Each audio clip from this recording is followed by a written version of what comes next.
স্নিগ্ধ কোমল রূপসী শরতে বৃষ্টি স্নাত এই দিনে আমাদের হৃদয়ের সঙ্গে জড়িত অক্সফোর্ড খ্যাত এই শিক্ষা প্রতিষ্ঠান কারমাইকেল কলেজ, সেই কলেজ প্রাঙ্গণে বিতর্ক পরিষদের ৩১তম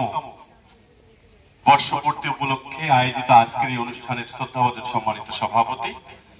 মঞ্চ উপবিষ্ট আছেন প্রফেসর শাহ আলম স্যার, বাংলার চোখ সাধারণ সম্পাদক মাহমুদুর নবী বাবুল সহ এখানে যারা উপস্থিত হয়েছেন অত্যন্ত গুণীজনরা এবং বিতর্ক পরিষদের কার্যনির্বাহী সংসদ এবং সদস্যবৃন্দ, আপনাদের সবাইকে জন্মদিনের এই শুভ ক্ষণে পৃথিবীর সমস্ত রঙিন ফুলের মিশ্রিত শুভেচ্ছায় সিক্ত করে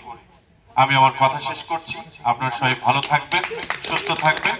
প্রত্যেকে দেশপ্রেমিক হয়ে গড়ে উঠবেন এই আশায় প্রত্যাশা ব্যক্ত রাখছি বাংলার চোখ স্বেচ্ছাসেবী সংগঠনের পক্ষ থেকে। আল্লাহ হাফেজ।